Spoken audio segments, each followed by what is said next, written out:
dossier Tahibou Ndiaye dama ne il y a 1 an et demi bi Macky Sall di doog a toog ñu organisé woon benn débat Sud FM 19h entreprise man ak Moubarak loolu la ñu invité woon enregistrement yaa ngi fi mën nañ leen ko jox. dama ne woon benn réew mu mel ni Sénégal soxlawul une juridiction comme CREI pour combattre la corruption ndax on a les meilleurs corps de contrôle qui font un excellent travail. On a la Cour des comptes, on a l'IGE, on a la CENTIF, on a yokk nañ sax ay OFNAC qui font de bons rapports qu'ils transmettent. Il suffisait ñu respecter la procédure judiciaire bu ñëpp xam dans un système moderne mooy le système accusatoire. Qu'un rapport soit bien fait prouvant qu'il y a eu une mauvaise gestion wala un détournement de deniers publics wala leneen wala corruption. ñu jox ko procureur ouvrir une instruction ñu jaar fi ñu war a jaar pour avoir des résultats d'ailleurs soo seetloo dossiers yi jaar ci juridiction normale yi ñoo gën a avancé que dossiers yi jaar CREI. dëgg la ban dossier moo avancé CREI ma ne woon nag c'est une option def nañ ko mais su dee liñ ci jublu mooy fexe ba seppi ñaar wala ñetti hauts fonctionnaires ak peut-être 2 ou 3 politiciens yoo xam ne on veut ça c'est des adversaires yu ñu bëgg a débarrasser wu ne on a réglé le problème de la corruption il se fourre le droit dans l'œil parce que ñun duñu seetaan loolu dinañ pousser débat bi jusqu'au fond parce que gis nga administration fonction publique li ñuy wax fonction publique état ñaar a ko yor dafa am une composante politique et une composante administrative composante politique bi mooy politicien bi def parti mu wër Sénégal fu ne jox leen ma réew mi dinaa fi def lii dinaa fi def lii dinaa fi def lii ba ñu fal ko moom moo am la décision politique mu am les fonctionnaires nga xam ne ñoom njàng concours formation stage titularisation liggéey ba retraite moo leen fi bàyyi ñoom exécutant lañu donc dossier bu am dafa am ñaar ñu ko seq dafa am l'autorité politique nga xam ne moom mooy arrêter les politiques mooy jël les décisions ak l'exécutant te loolu dina feeñ lu bëri ci dossier bi ñu ne léegi ñoom bi ñu lancé affaire bi dañu njëkk ne dañuy def audit foncier déggatoo ñu wax audit foncier juste loolu moom man wax naa ne dinaa ci organiser débat audit foncier fa mu ñu def ko dama ne ñun man plateau bii laa ne nous lançons un défi su dee audit foncier la ñu bëgg a def nañ ko def. pare ngeen ñëw pour ñëw ci débat bi toog leer. mun nañ leen ci jàppale laa la wax ñoom mais audit foncier bi dafa war a réunir un certain nombre d'éléments dafa am question yoo xam ne il faut ñu répondre ci. mooy ban ak ban. mooy mun nañ jël une période ndax bi ñu njëkkee dañuy def audit foncier dañu ne 2008 lañ koy doore pourquoi 2008 déedéet su ñu def audit foncier. nañ ko def 2000 ba 2012. waaw par exemple nañu jël 15 dernières années yi. par exemple mun nañ dem plus loin sax mais ma ne pour mu gën a kii rek nañ jël 15 dernières années yi. ñu ne léegi yan lotissement moo fi am. kan moo joxe ordre jël décision ni nañ def lotissement parce que titre foncier toujours titre foncier état la. bi mu ko jëlee kan moo appliqué ak sur quelle base légale la ko appliqué muy deuxième question ñetteel question bi ñu defee ñaar yooyu ba pare. kan mooy les bénéficiaires de ces lotissements là. yéen d'accord ngeen pour ñëw ci débat leeral loolu yëpp. ñetti question yooyu ma ne. si le gouvernement est prêt à faire un audit foncier. ñun on est prêt à participer à un débat ñu répondre ci ñetti question yooyu. maintenant loolu introduction rek loolu ma ne pour dellu si dossier Tahibou Ndiaye. du pression boo leen exercer du pression dañu ne. waaw dañu ne. les gens sont posé la question ne voilà c'est parce que dañu laal kenn ci ñoom et cetera benn un syndicat il a vocation à défendre les intérêts matériels et moraux de ses membres. Monsieur Ndiaye a été parmi nous pendant 36 ans.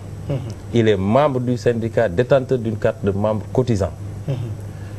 li ko dal dañu ne su dara amuloon sax su doon moo tooñ à 100% sax gis nga même ci diina yonent bi dafa ne sa mbokk da nga koy jàppale su tooñee ak suñ ko tooñee ñi ma àndal ne ko suñ ko tooñee de xam nañ li ñuy def dinañ ñëw ànd ak moom xeex waaye su dee moo tooñ nag mu ne da ngay jàpp ci loxoom ne ko sëñ bi yaa tooñ nañu dem ñaan njëkk donc même su dul woon dara syndicat bi dafa waroon ñëw solidarité su dee dëgg-dëgg moo tooñ ñu apporter ko un soutien moral jàppale njabootam ne ko nag mënuñu dem plus loin mais su dee xool nañ dossier bi gis ni am na leneen lu ci làqu dañ ci ngeen jàpp ne dafa am leneen lu làqu lu ci bëri làqu na ci dossier bi te dinañ ko démontrer benn d'abord ayca loolu koy yàkkam naa ci trop dama bëgg mu leer léegi lan ngeen jàpp ne ci dans la forme lu tax Tahibou transiger man loolu dama koy laaj. lu tax balaa ñuy dem ci transaction parce que transaction pratiquement.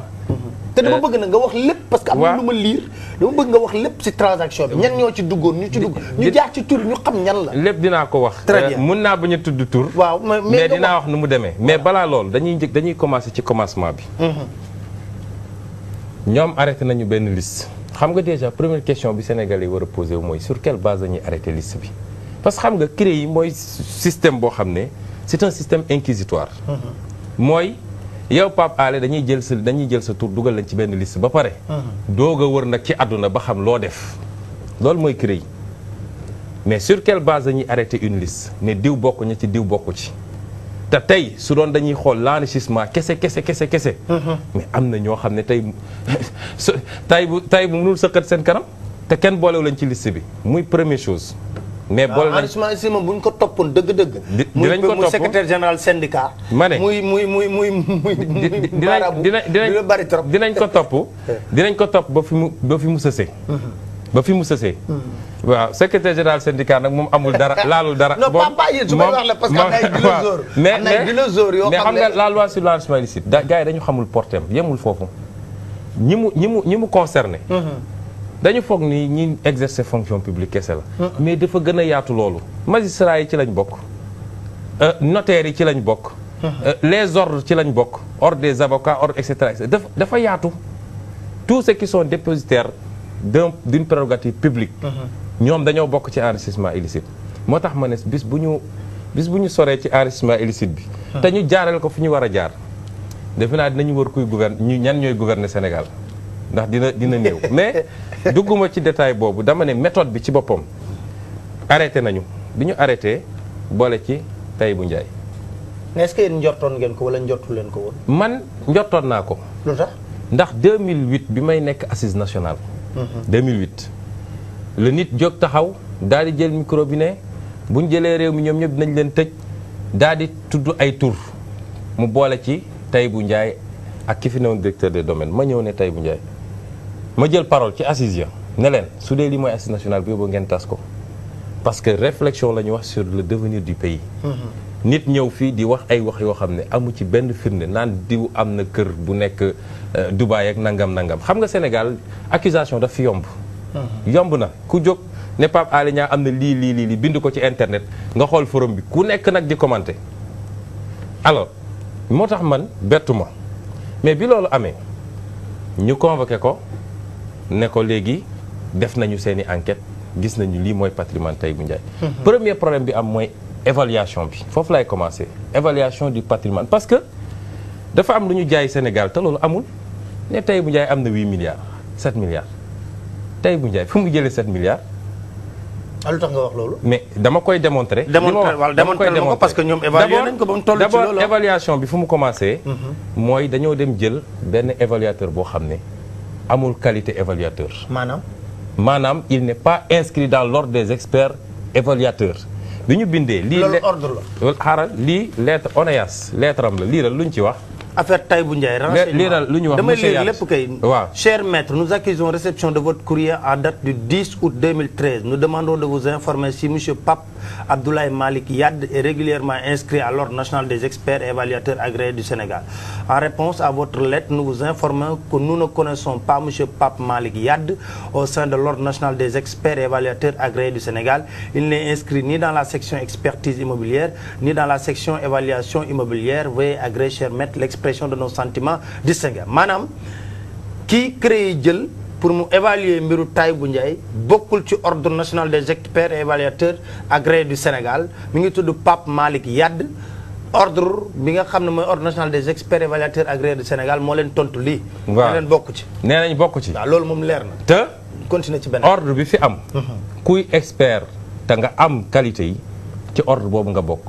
fa la ñu war a puiser pour ne gars yi dem leen évaluer parce que moom mooy représenter lii évaluateur ci Sénégal c'est comme l'ordre des avocats c'est comme l'ordre des notaires et cetera et cetera kii xamuñu ko benn ñaareel bi nee na évaluer na patrimoine immobilier de Tahibou.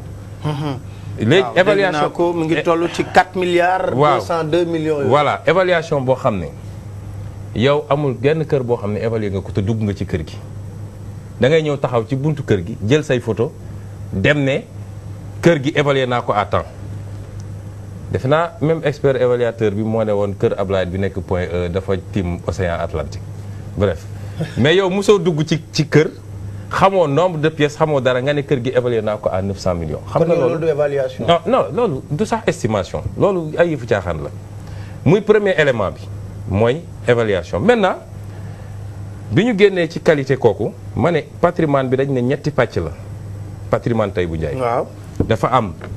patrimoine immobilier ñu ne 4 milliards la mu am le plan financier ñu ne ñoom ñu ngi ko évaluer à 3 milliards 413 millions ñu ne léegi le parc automobile ñu daal di lister 4 auto ñeenti auto millions 500 waaw ma jël ci benn bu nekk pour war na ni li ñuy def sérieuxwul patrimoine immobilier bi yow nga ne damay évaluer patrimoine immobilier parce que li ñuy wut mooy lan mooy yow Pape Alé Niang est-ce que montre bi nga takk am nga njëgam mais loolu prix montre bi ci ba nga koy jënd la ñuy xool c'est-à-dire soo jëlee en matière immobilière l'immobilier est par essence spéculatif nga jël benn kër boo xam ne mi nga cité des impôts 1978 la monsieur Ndiaye jëndoon terrain bi ci coopérative des impôts et domaines cotisé 800 000 daa di dem lépp à la BHS comme tous les agents yi bokkoon ci coopérative bi 5 millions pour tabax kër gi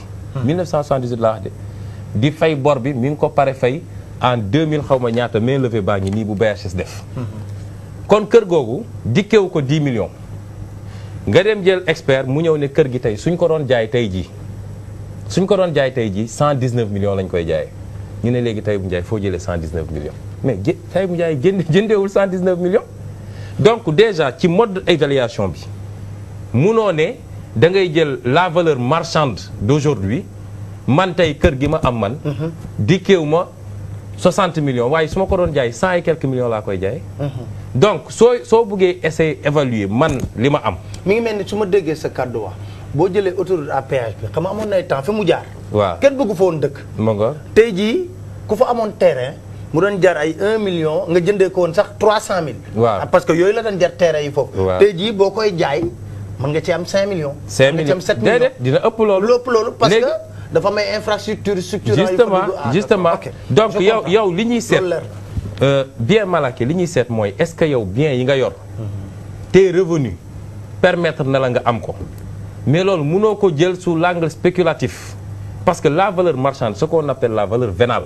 d'un bien immobilier mooy tey soo ko doon jaay lan la mun a jar ci marché bi mais kër goo yoroon depuis 1979 demal Sicap Liberté 4 ñaata la ko nit ñi jënde woon ci Sicap mais tey yow soo ba demoon foofu bëgg fa jënd tey doo ko jënd donc li ñu war a seet mooy ki ko jëndoon Sicap ñaata la ko jënd ak est-ce que revenu am permettre na ko mais munoo jël mais ñu ne léegi duñu jël sax monsieur Ndiaye ne du ma jël sax li nga xam ne moom laa ko jëndee woon damay commettre des experts yoo xam ne ñu ngi ci ordre des experts ñu def des expertises bien par bien et on va dire on évalue suivant les critères yu ñëpp xam mooy ce qu'on appelle la valeur à neuf mooy kër gi tey suñ ko doon tabaxaat tey ñaata la lay dikkee selon les coûts des matériaux tey jii ñaata la kër gi di dikkee ñu dem def loolu kër bi ñu évalué woon 119 millions le rapport d'expertise d'experts agréés laa wax est à 29 millions à la valeur d'aujourd'hui mun nga ko jël bien par bien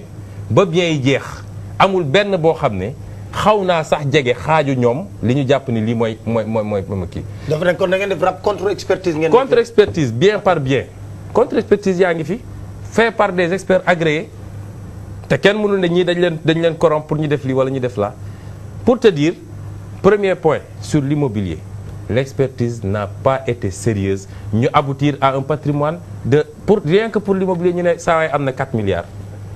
yéen ba ngeen defee seen contre expertise ñaata la leen jox. dama lay jox après contre expertise globale bi. point par point lan la joxe par rapport ak ñoom li ñu jàppoon. ma jël deuxième point bi ñu ne plan financier. mais këram gi nekk Almadies moom mooy coow li moom. waaw xam nga kër googu foofu bëgg naa ngeen dugg ci kër. xam nga parce que kër googu palais la fa tabax. dégg naa xam nga kër gi ne Almadies. seen benn journaliste bi nga xam ne mi ngi woon ci mbir parce que dossier bi dafa bëri ay fànn dañoo dem wax nit ñi. dem wax ay ministre de. benn journaliste bu nekkoon ci biir mooy la. non dama ne benn journaliste boo xam ne dafa jouer rôle bu actif ci affaire bi dinaa wax ban rôle la ci joué. voilà journaliste yi joué rôle sax bëri na gis nga chaque jour ñu bind am na ñaar wala ñetti quotidiens yoo xam ne bis bu ne ñu bind barki dem maa ngi gis benn journaliste defe naa nu mu tudd. jarul yegg tur mën nga wax rek lu mu bind. quotidien bi laa bëgg a tudd mu bind en gros titre Tahibou doit se taire ba pare daal di bind wax a wax a wax accusé alors que le jugement amagul ne sàcc la lii la lii la lii la mais au nom de quoi moom. qui n'est même pas parti dans cette affaire là il a le droit de se prononcer et que Tahibou qui est lui concerné il doit se taire. mais xam nga dëkk bi man dama xamul nit ñi comment ils fonctionnent. parce que yor nga sa organe lu la neex nga bind. mais kër googu nekk kii bi dafa am journaliste bu ci bind. dama ne la kër gi benn journaliste moom ci boppam reconnaître na ni moom moo dem toog ak ministre de la justice ne ko waa ji benn château la am boo xam ne Almadies kenn xamul ni mu toll. mais moom ci boppam bi mu demee ci kër ga. li mu wax mooy.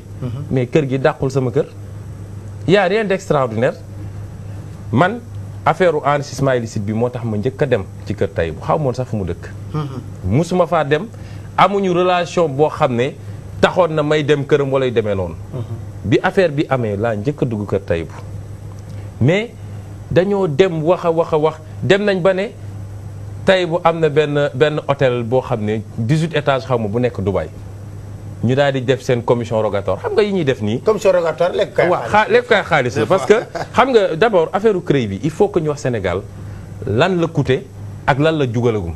parce que fu ne la ñuy dem ci àdduna dégg naa dem nañ ci benn dossier fii dem États-Unis dem foofu xam nga système américain ni muy doxee. daal di solliciter le juge américain jël détective nangam bi ñu paree ñu facturer li ñu ne woon waajooju loolu la am foofu. c'était 75% du montant bi ñu ne moom la denc foofu te ba léegi fukki dërëm gisuñu ko fenn. dossier Tahibou Ndiaye bi dégg nañ benn Tahibou Ndiaye bu nekk Canada ñu dem foofu xale bi dafa jékki-jékki woote tiit turandoo la bu ñu tuddee xale étudiant bu am 22 ans ñu dem foofu woo ko naan ko wooy néeg nii ñu dem Dubaï ne am na fa man de gis naa ko enquêteur bu nekk CREI moom ma ne waa ji am na hôtel Dubaï gis nga SMS bi mooy envoyé ay nit SMS ne leen su ngeen demee Dubaï dal leen hôtel mais Papa Ali yow tu vas en mission mun nga dem mission Gambie dal benn hôtel gis ni c'est un bon hôtel nga xam ni man damay dem Gambie nga ne ma demal tel hôtel benn hôtel boo xam ne benn australien moo ko moom bu associé ak benn naar bu dëkk Dubaï xam nga mètre carré Dubaï bu muy jaar ñu ne Tahibou Ndiaye am na hôtel à Dubaï bref pour dire simplement que il y a eu une volonté manifeste de charger ce dossier depuis le début et de faire croire aux Sénégalais que Tahibou est multimilliardaire. mais léegi dinaa la wax lenn de dinaa la wax lenn de ci immobilier bi yaa ngi woon ci immobilier waaw. ma ñëw non dama la naan dinaa la wax lenn gis nga fi ñu toll nii. laajal avocat yi defaan Tahibou. Tahibou yorul lu mu leen fayee. billaahi man mii maa gis ay proche ne leen xool leen lu ngeen mën a dajale pour ñu jox ak compte avocat yi. loolu daf may permettre ma ñëw ci plan financier bi plan financier nga ne waa ji am na ay compte bancaire nga dem ci compte bancaire yi dañu ne enrichissement illicite c'est un délit instantané mooy instant bi ñuy constater avoir bi instant boobu le délit bi constitué wu nga ñëw ci benn compte bancaire compte SGBS nga fekk fa 19 487 foofu la ñuy apprécier enrichissement illicite mais au lieu ñu jël le solde du compte nga jël le cumul du compte depuis que le compte a été ouvert en 1976 compte bi xam nga lu ñu fa doon viré les avantages trimestriels de Tahibou les fonds communs mu jël ko depuis ñu ubbi ko 1976 ba léegi nga dajal li mu am ci fonds communs yëpp nga ne solde bi fekk naa fa 101 millions Pape Alé yow journaliste nga bi nga commencé liggéey da nga ubbi compte chaque mois ñu viré fa sa salaire tey soo demoon def le cumul li ñu fa viré yëpp amaana ay millions la mais est-ce que 100 000 francs ma nga fa ku dem sax amuloo jëndee essence tey donc ñu dem jël le cumul du compte depuis que compte bi ubbeeku ba léegi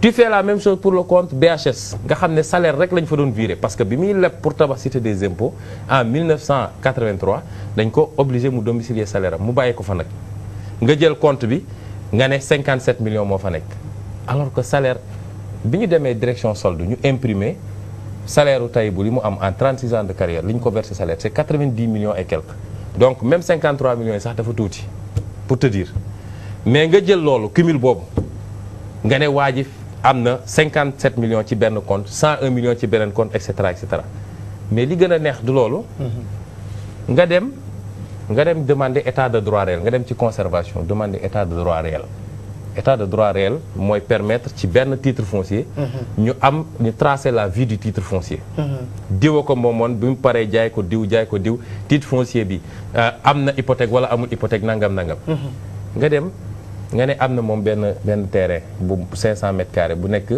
Sicap Foire Sicap a ko jaayoon nga dem demander état de droit réel. mais tay bu tamit bëri na ay kër ki dinaa ci wax loolu dinaa ci wax gis nga lépp dinañ ko wax. waaw amul lu fi nëbb dinañ ci wax gis nga man dama am plan communication bàyyil ba ñu egg ci. mais nga ne waa ji am na hypothèque. am na hypothèque. nga dem ne damay dem jël état de droit réel gis nga yow soo demoon jëndi Sicap tey. su dee Sicap moo demoon leb banque leb fa. ñetti leb la sax yu bokkul mais benn bi 3 milliards la. mu leb ko banque daal di hypothéquer titre foncier global bi qui fait 15 hectares. man am naa kër cité kër góor gi man mi di wax ak yow. de 200 mètres carrés. tey su ma demandé état de droit dañuy def report hypothécaire 3 milliards yooyu da ciy feeñ tant que Sicap parewul fay dañ koy def report hypothécaire nga dem jël loolu dugal ko ci ne tey bu am na 3 milliards. rapport extérieur xam nga lu mu wax. nee na dafa leb 3 milliards pour hypothéquer noo mu ne hypothéquer un terrain de 500 mètres carrés ñu lebal la 3 milliards pour nga dem tabax kër. xam nga yenn yi. dafa sax gis nga loolu procureur spécial sax bi mu ko gisee moom ci boppam. dafa war a xam ni lii ay waxu daanu saret la mais pour te dire rek comment gonfler 7 milliards yi ñuy wax. loolu moo ko constitué première erreur bu rëy bu ñu def mooy méthode d'évaluation de l'immobilier. Deuxième bi mooy nu ñu estimer les avoirs financiers compte bancaires yi. Troisième bi mooy nga jël benn hypothèque boo xam ne yoonam new ci Sicap moo ko def nga dem boole ko ci patrimoine bi nga ne waa ji il a 7 milliards 400 millions. mais léegi ñëwal ma ci kër yi lu tax mu bëri terrain. léegi non bàyyi ma terminer évaluation bi je te dis. bi ñu génnee mu des troisième point bi muy oto yi. xam nga Pape Alé man de j'ai commencé à travailler en 2001 defe naa. 2001 ak léegi defe naa am naa 6 ou 7 ou 8 oto yu bokkul ndax damay jënd oto dawal ko ñaari at daat koy jaay ut beneen oto tey ku demoon service des mines ne imprimer leen ma lu ñu fi mus a immatriculé ci turu Ousmane Sonko. ko ñoom gisuñu oto tay bu yi nii. déedéet gis nga ñeenti oto yi ñu wax. benn oto rek la tay bu moom fi mu toll nii. dama lay jox benn Laguna Renault Laguna. bu ñu immatriculé Z série Z 2002 la woon 2002 gis nga loolu 2007 la ko tey bu jaay 2007 soo demoon service des mines di nga gis carte grise fu ñu ko baaree def ci beneen mutation nga jël ko boole ko ci patrimoine ba pare évaluer ko à 8 millions Laguna kan moo ko mën a jaay 8 millions tey Renault Laguna man dawal naa Laguna. Laguna usine defaratu ko sax nga bëgg ne Laguna bi 8 millions lañ koy estimer ainsi gis nga ñeenti oto yi ñu retenir benn rek moo ci nekk ci turu monsieur Ndiaye bu mu yor actuellement mooy benn Mercedes bi. mais avoir yi mu jox yi mu nekk ci turu jabaram ak ay. dinaa ñëw ci loolu. léegi. lii yëpp boo ko jëlee damay yem ci kaawu Tahibou Ndiaye bi ñu defee contre-expertise ak évaluation. c'est passé de 7 milliards bi ñu doon wax à 528 millions. comme avoir. 528 millions. de 7 milliards à 528 millions. mun nañu produire publier même tous les rapports d'expertise foofu la mujjee léegi ñu dem jël léegi les revenus de Tahibou li mu am mais revenu Tahibou ëpp na loolu dégg naa ñu naan fonctionnaire nu mu mun a amee lii xam nga nit ñi il faut que ñu wax lu ñu xam. Tahibou a été fonctionnaire pendant 36 ans. Il a été directeur du CARAS pendant 14 ans. Dont 12 ans plein et 2 ans en tant que directeur intérimaire. gis nga bi ñu demee imprimer parce que li ma lay wax nii dafa am ay preuves dañuy dem imprimer. soo demoon tey direction solde dañu lay imprimer yow sa salaire bi nga commencé liggéey ba bi nga retraité lan nga percevoir comme salaire. Pour les fonds communs on a les mêmes trucs dama lay jox ñaari exemple rek les salaires de Tahibou Ndiaye tournaient autour de 90 millions 600 li mu percevoir. Les fonds communs qu'il a perçus tournent autour de 333 millions 435. yéen fonds communs yooyu moo leen di may xaalis yéen. waaw fonds communs yi. waaw non bëgguma sax nga dugg ci détail fonds communs yi parce que on sait. waaw comment ça mais fonds communs yi moo leen di may xaalis. waaw dama lay expliquer rek. waaw en tant que directeur rek soo xamoon un directeur lu muy percevoir ci fonds communs ça c'est des revenus légaux kenn sàcc ko kenn wuruju ko kenn juñ njaaju ko. ku mu neex nag nga ne waaw est-ce que war nañoo fay ñii li nangam mais li ñuy fay fonctionnaire impôt sax fayuñu ko lu muy liggéey man maa la ko wax. loolu mun nañ ci ouvrir débat parce que Sénégal nit ñi dañoo foog ni les gens sont fragiles. parce que mun nga toog rek jël benn catégorie rek wala nga am sa benn journaliste rek ni ko bindal ma mu toog bind ci nit ba lu ko neex. gis nga loolu dafa fekk nit ñi ñoo maye loolu. mais je dis dama lay les émoluments divers yi nga xam ne ay cours yu mu joxe ENAM ay projets yoo xam ne dañ ko détaché woon mu nekk chef de projet et cetera rek def na plus de 7 millions ainsi de suite bi ñu totalisé je dis les revenus de Tahibou couvrent largement lii nga xam ne moom la am indépendamment de tous les autres aspects yu ñu mën a wax léegi ñu ñëw ci patrimoine bi constitution du patrimoine. waaw mais ak tamit waaw gars yi waaw ma ñëw ci parce que li tax ma bëri terrain nii. waaw loolu ñu ne est-ce que am éthique ak décence may na. voilà gis nga le débat est très bien posé. voilà éthique ak droit. La morale n'est pas le droit d'accord nañ ci. ça un étudiant de première année de droit xam na ko. dama ne dafa am lu ñu wax ci suñ dernière publication secrétaire général syndicat bii ma àndal moo waroon toog fii wax waaye dafa am gàllankoor. mi ngi nii toog. dernière publication bi moo ko publier dañu ne benn il faut sénégalais yi xam naka la ñuy joxee terrain à quelqu'un. ça c'est la première chose. deuxième chose ñu lancer un défi ñu génneel ñu ci droit laa wax benn disposition boo xam ne nee na Pape Alé Niang warul am ñaari terrain warul être attributaire de 2 terrains. ñaari question yi dañ ci répondre doog a ñëw ci question morale bi. parce que lépp dañ koy wax. man new ma fi pour.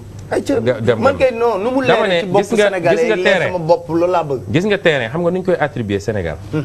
terrain kenn mënul jox boppam terrain. amul ku mun a jox boppam terrain Sénégal su dee terrain bi terrain état la titre foncier état la état mooy jël décision moo tax ma ne ci audit bi nañu commencé wax qui a pris la décision. il y aura beaucoup de surprises. ak nuñ ko doxalee état mooy jël décision ne damay def lotissement ci titre foncier bi. parce que titre foncier bi état bee ko moom. gis nga Tahibou Ndiaye.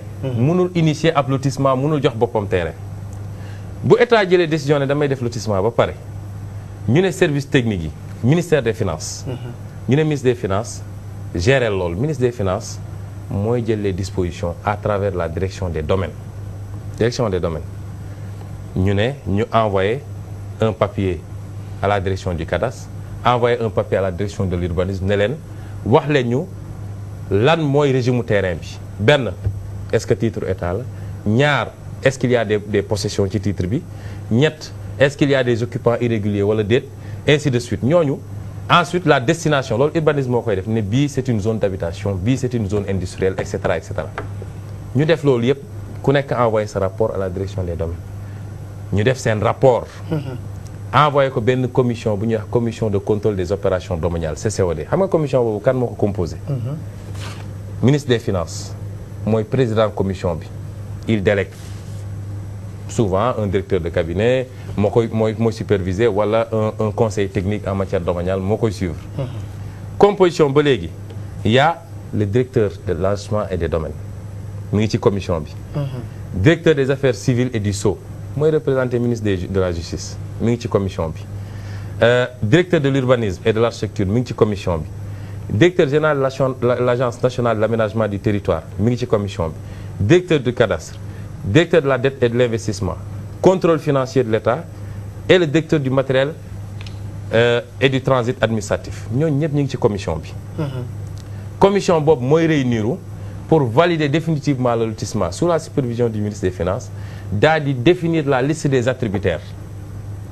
bu ñu génnee liste des attributaires ne yow Pape Alé Niang état bi jox na la état bi laa wax état bi jox na la un terrain bërëb sangam loo numéro sangam directeur des domaines def benn attestation ñu jox la attestation bi nga dem bureau des domaines bi compétent chef du bureau des domaines daal di établir bail bi en 6 exemplaires nga signé mu signé ñu envoyé gouverneur su dee région su dee yeneen localité yi préfet moom mooy approuvé au nom de l'État ñu doog ko envoyé ministère des finances fixer les conditions financières parce que yow locataire nga bàyyi nga am.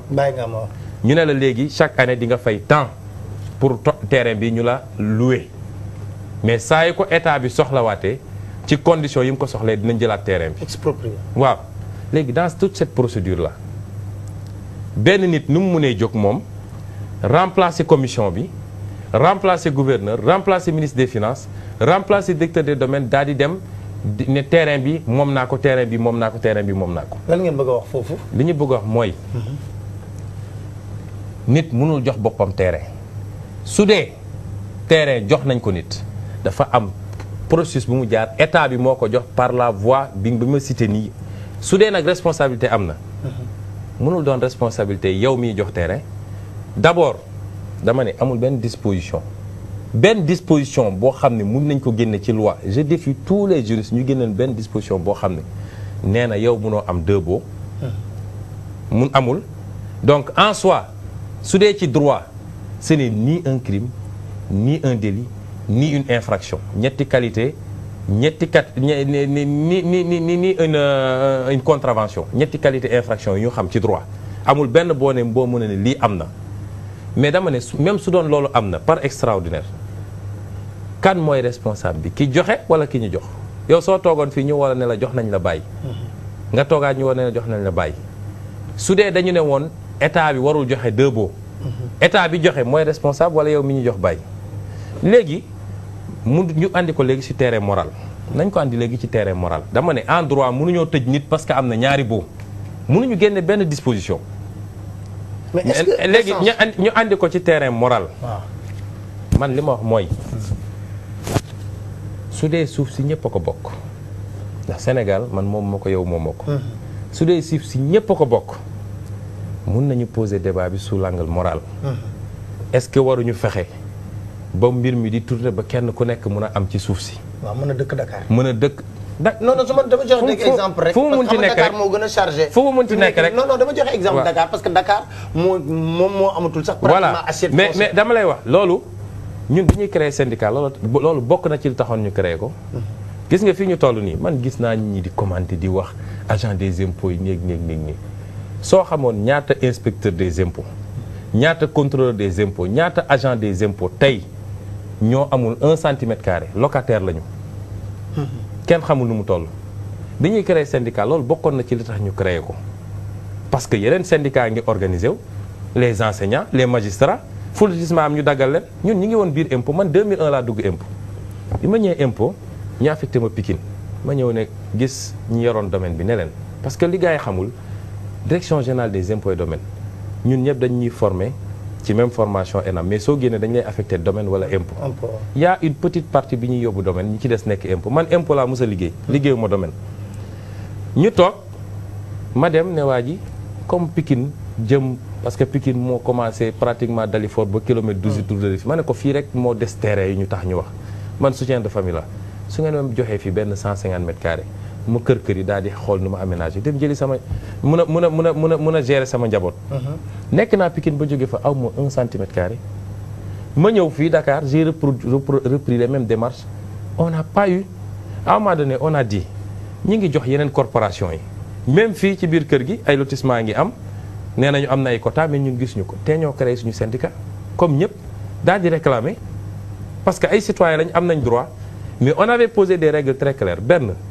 ku mu sa am duñ la joxaat ku mu sa am terrain ci ñun dootoo amati terrain benn ñaareel bi terrain yi suñ ko xasee ba jot dañuy définir ay critères yoo xam ne dafa respecter l'ancienneté dafa respecter l'appartenance à la maison te kuñ ci xas ba jox benn syndicat bi dootul toog ba ñu ne am nañu ak ñu jox moo tax fi mu ne nii nee naa la on a une longue liste d'attente ay inspecteurs yu dul jeex yoo xam ne tey locataire lañu mën nga ko vérifier maintenant dama ne loolu c'est l'aspect moral mais ci aspect moral boobu di nga ma leeral benn mbir parce que la presse a publié ici tey bu menace de déballer tey bu menace de déballer kenn mësul dégg tey mu ne je déballe li ñu wax dafa simple dañ ne su dee loolu lañ koy jàppee amuñu base légale ci droit pour jàpp ko mais mun nañ poser débat bi en terme moral mais à partir de ce moment nañu ubbi un débat national ñu xool tey nañu commencer par les autorités politiques nañu commencer ci kaw ba ci suuf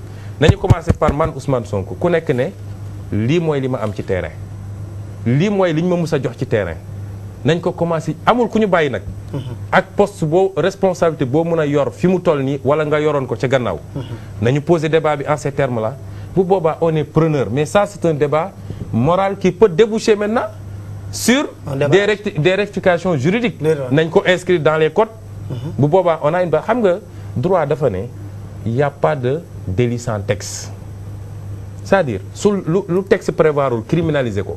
yow mënoo ko criminaliser mun nga ne nag ça heurte ma conscience tey su dee amul benn loi bu ne naan sàngara aram na. ci Sénégal.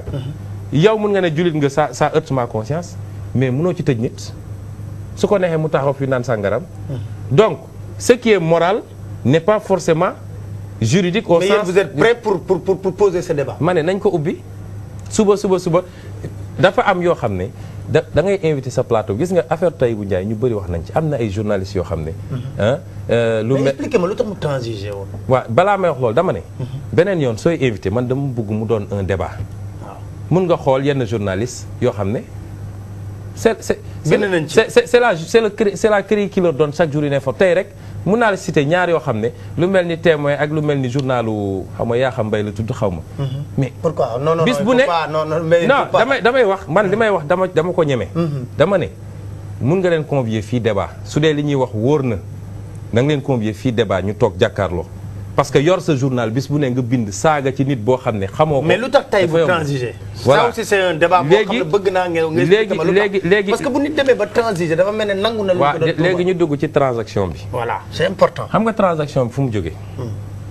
gis nga Pape Alé li tax ma ne woon on a un problème avec cette juridiction là. gis nga Tahibou ñu ngi ko ñëw jël si je crois le 24. août ou juillet août. nañ ko dem jëli këram. la veille la déposer son mémoire. Je ne crois même pas que lire nañu sérieusement mémoire bi le lendemain fajar lañ ko dem jëli mais dama lay wax benn affaire dans cette affaire là musuñoo bëgg dem au jugement parce qu'il y a une dimension très politique dans cette affaire là dañu dugg ci enrichissement illicite di patauger il leur fallait coûte que coûte benn cobaye boo xam ne moom la ñuy jox peuple bi parce que dañoo jaay peuple dañ ko jaay affaire enrichissement illicite mais enrichissement illicite je te dis tout ce qui tourne autour de ñëpp ñuy wax et puis Sénégal dafa mel ni beaucoup de gens dafa mel ni 2012 la ñu judd rek nekk mag nekk di liggéey mais les gens n'ont qu'à être un peu curieux gis nga fonctionnaire mooy koo xam ne il est traçable toppal cursusam rek xoolal fi ñu ko mës a affecté commencez par moi Ousmane Sonko ngeen def vous allez voir que ñi fi gën a rëy làmmeñ mais c'est pas des exemples fu ñu mës a jaar tooxi doone yi ñu fa def kenn xamul nu mu toll. mais léegi waxal ci transaction ñu jàpp Tahibou Ndiaye yóbbu ko biñ ko yóbboo nee naa la dañu préparer woon affaire bi pour y a une torture morale psychologique nga jàpp nit yóbbu ko section de recherche nga yóbbu ko ci benn cellule boo xam ne amul sax fu mu toog. karo nga sànni ko foofu bàyyi ko fa 24 heures nag loolu ñu ngi doon préparer seeni mbir bi ñu paree jël si ko le lendemain commencé ko navette CREI yi. déedéet dañu lay yóbbu présenter la au juge nga yóbbu ko ba ci juge bi il n'a jamais demandé un retour de parquet nga delloo si ko parce qu'on dit qu'il y a des interventions venant de je ne sais où nga delloo si ko pendant ce temps-là ils mettent la pression nee naa la boobu la ñu ubbil cellule bi ay seen benn mbokk journaliste ak keneen dañuy ñëw def médiation. benn journaliste bu dugg foofu di médiation waaw ñu ubbil ko. mu ñëw ne day def médiation mais luy journaliste di wuti ci ay cellules bay def ay médiation. procédure bi loolu la non attends il faut qu'on s'en sorte aussi. journaliste moo dugg foofu dem di dañ ko ubbil mu ne il vient au nom du président de la République il parle au nom du ministre de la justice ñëw ne dafay convaincre Tahibou parce que lii alal jàllu ko léeg-léeg lii nangam def ay navette su waxee Tahibou génn daal di woote ne def na contrat du petit patata loolu ban justice la. alors que même ces avocats par période boobu dañ leen écarté woon pour mun a mettre la pression sur Ousmane même ma recadrer un peu autrement dit bañ ko jëlee téye ko teg ko dugal ko fi nga xam ne moo di cellule bi moom ay avocats am amuñu woon accès ci moom mais jël benn journaliste dugg na ci cellule am di wax au nom du président de la République et du premier ministre du ministre de la justice de l'époque mais am na li ma la wax nii te ku ko weddi mun nañu génne preuve bi en détail parce que y avait tout un schéma pour jouer sur la psychologie xam nga soo téye nit ñeenti fan dans des conditions yi ma la wax mujj gi xam nga fu ñu mujjee ak moom. li tax Tahibou signé bi ñu ñëwee naan ko alal jarul yi nangam nangam sa njaboot a ngi nii sa benn doom bi dafa bëggoon xaru c'est vrai. benn doom bu jigéen bi muy xëyee ñu ne ko yóbbu nañ sa papa elle a failli se jeter de la fenêtre nit ñi ci jàpp sa beneen doom bi am na problème ba tànk yi ñoo bloqué patati patata xam nga loolu nit la dañuy waxante li am. Tahibou a flanché c'est pas une transaction boo xam ne dafa ne je reconnais avoir pris c'est pas une reconnaissance il a flanché par rapport à cette pression psychologique il leur a dit su dee alal àdduna su ma ko yàllaa ma ko joxaat mën na ma ko joxaat mais au moins je sauvegarde ma famille. mu ne leen su dee loolu ñu dem préparer PV bi boobu PV bi pare na bu yàgg pour te dire ñu andi ko ne ko signer mais même foofu dinaa ci arrêter même PV bi ça pose problème gis nga même su demoon ba jugement. code pénal dafa wax soo lire les articles 30 31 du code pénal dañu ne dans le cadre de cette infraction. punie par l'article 163 bis du code pénal muy l'enrichissement illicite. dañu ne lorsqu'il y a condamnation ce qui n'existe pas encore mun nañu jël tous ses biens éventuellement mais s'il est marié munoo jël que le tiers et s'il a des enfants des ascendants et des descendants munoo jël plus du 5e de ses biens nga lister tout le patrimoine c'est-à-dire soo xoolee ni ñu def dafa mel ni Tahibou 36 ans durant musul liggéey tu prends tout le patrimoine de la personne tout daal di def cette pression psychologique là signaloo ko c'est-à-dire waa ji su paree woon xam nga lan moo ko dese. benn kër boo xam ne une maison croulante mooy bi mu njëkk a am 79 bi nekk cité des impôts nga nangu lépp mu mel ni un directeur du cadastre pour qui connaît ce qu'il a pu avoir comme revenu nangam nga ne il n'a droit à avoir rien tu prends tout ce qu'il a donc c'est pour te dire que PV bi conditions yi mu intervenir c'est des conditions je le répète de torture psychologique qu'on a exercé sur la personne de Tahibou pour extorquer une signature. Et une justice ne doit pas fonctionner comme ça. C'est ça le danger de juridiction pareille. Munoo jàpp nit def ko pression boobu forcer ko pour avoir une signature. Mais bi ñu amee signature bi ba pare déjà toute la procédure pour te dire combien ce dossier-là. mais léegi lan mooy indi ñu jàppaat ko. waaw loolu dinaa ci ñëw mais dama ne durant toute la procédure. li ñu jot ci wax bu bëreetul loolu tax bala pour ñu gaaw léegi li tax ñu jàppaat ko dinaa ci moom mooy. dernier point bi ñu amee seen PV. waaw dañu dem jox ko saisir direction générale des impôts et domaines daal di demander au conservateur ne leen muter leen biens yi au nom de l'État parce que li ñuy wax yëpp. Tahibou amul lu dul des biens immobiliers.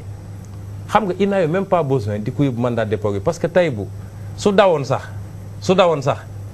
mais aveu la ba pare tout ce qu'il a mi ngi fii mënu ko yenu xam nga ab kër mënoo ko dugal ci saak naan maa ngi daw. donc il y avait aucune urgence ou aucun risque par rapport ak les biens yi ñu soxla ñoom su doon dafa am ay compte bancaire offshore yu ñu denc xaw ma fan. ñu ne d'accord kii wóorul nañ ko kii mais ñu dem ne d'ailleurs am na point bu ma abordé wul. mooy këram gi nekk Maroc. déedéet non am na point bu ma abordé wul mooy njabootam bi nga wax li ñu am. xam nga Pape Ali dafa am loo xam ne ci dëkk c'est pas du mode de gouvernance dëkk mënoo ko yor en suscitant la haine et la rancœur diviser le pays entre les bons et les mauvais les voleurs supposés et ceux qui sont propres encore que la classification est très subjective. mais je dis. très waaw yow sa soxna. mën na di liggéey. yor ay affaire boppam am otoom am këram am lii am la nga ñëw ne dañuy def enrichissement illicite d'abord l'enrichissement illicite vise ñi nga xam ne ils ont exercé des responsabilités publiques ce qui n'est pas le cas de la famille de Tahibou. deuxièmement nañu jël soxnaam dafa yor liggéeyam di commerce di dem di importer di ñëw gis nga yooyu yëpp connaissement yi muy importer ak li muy liggéey yëpp dañ ko verser ci dossier bi elle n'est pas concernée par ce dossier là mais dugal nañ ko ci.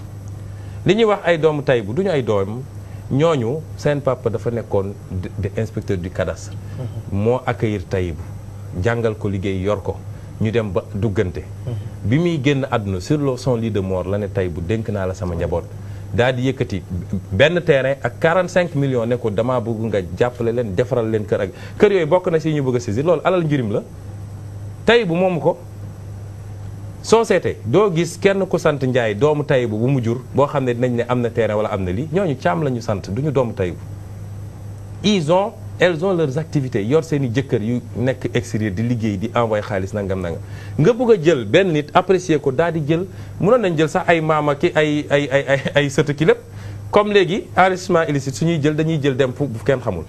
léegi ñu dem ne conservateur muté leen conservateur yi tontu leen ne leen am na kenn ku muté ñaari kër ñenn ñi leen mënuñoo muté pour des raisons techniques de droit laa wax benn. PV boo xam ne Taïbu moo ko signé mënul engagé ku dul Taïbu. loolu droit la yow soo signé woon benn engagement mënoo engagé sa jabar mënoo engagé sa doom parce que personne juridique distincte ngeen ku nekk am droit am vie am moyen.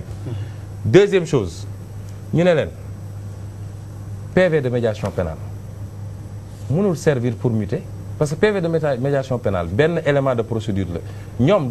paraxe moo tax ñu dugg ci loolu mais dañu waroon yóbbu dossier bi ci juge bi au civil mu jël décision boobu musul am donc le procureur spécial n'a pas le droit de saisir une administration non commutuelle ça il a outrepassé ses prérogatives amul fenn fu mu amee droit boobu. loolu tax ñu arrêté waat. waaw ñu ne leen léegi PV bi doyul c'est pas suffisamment constitutif d'un acte juridique pour ñu mën a muter ñetteel bi ñu ne leen bàyyi. état bi moom titre foncier bi moom état bee ko moom mënuñu ko muter ci turu état waaw loolu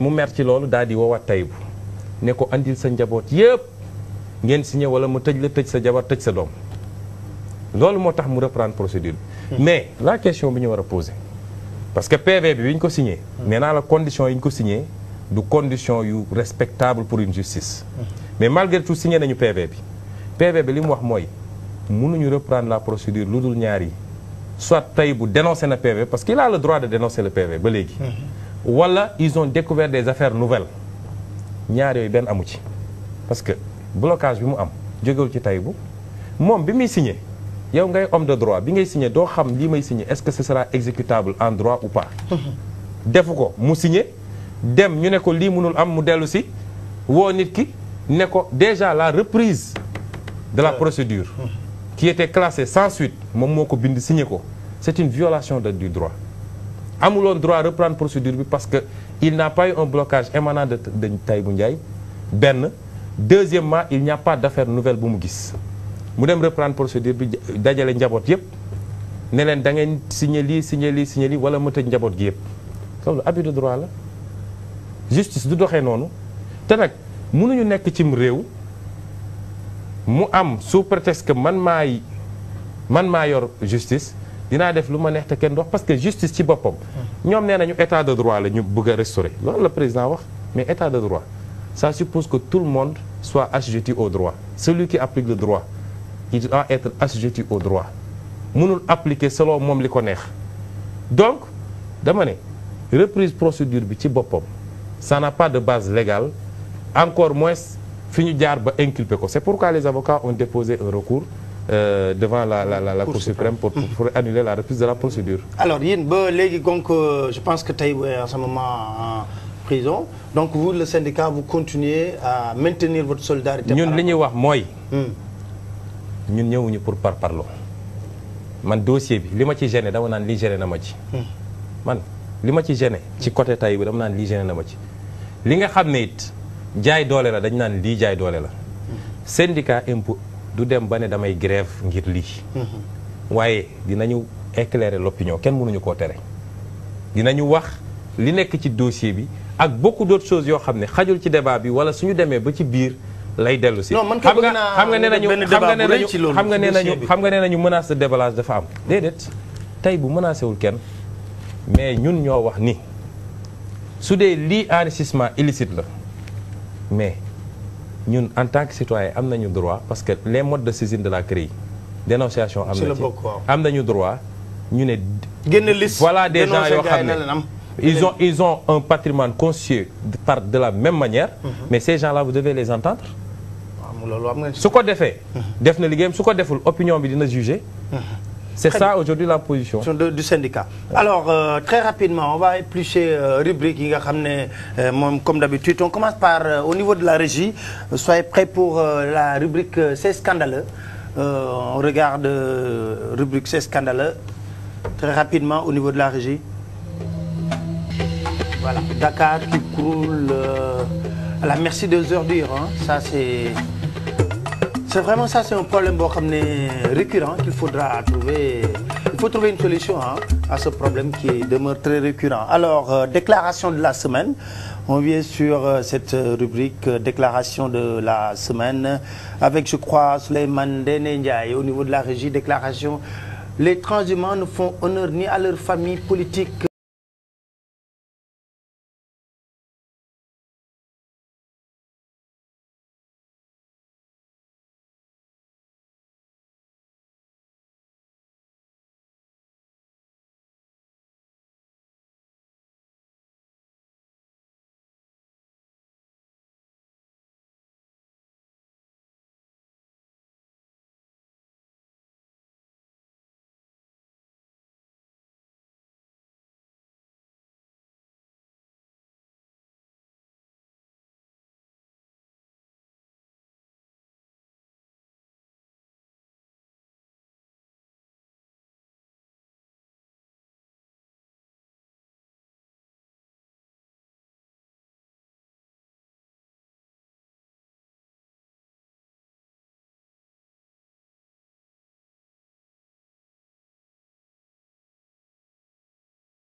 Des Beaux-Arts et c'est vraiment ça, chapeau Ousmane Sow, vraiment c'est le fait de la semaine.